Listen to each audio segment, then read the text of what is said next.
It is important to ensure the brush roller is maintained regularly to keep it free from hair and debris. You will need a medium-sized Phillips screwdriver and a pair of scissors. Please ensure the turbo brush is disconnected from your machine before proceeding. Here you will see the turbo brush with a pair of scissors and a Phillips screwdriver. Turn the turbo brush around to expose the underside. Gently get the pair of scissors and cut through any debris wrapped around a brush roller. Gently turn the brush roller and remove the debris away.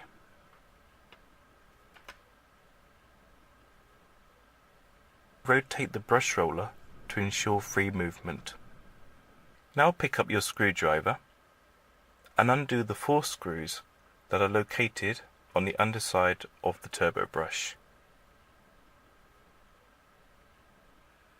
Turn the turbo brush around and gently tap from the top to ensure all the screws have come out of the holes. Remove the top casing away from the turbo brush. Now remove the end cap away from the brush roller and remove any debris that has entwined around the end bearing of the brush roller. Ensure it is clear before putting the cap back into place. Check the other side and ensure that it is clear.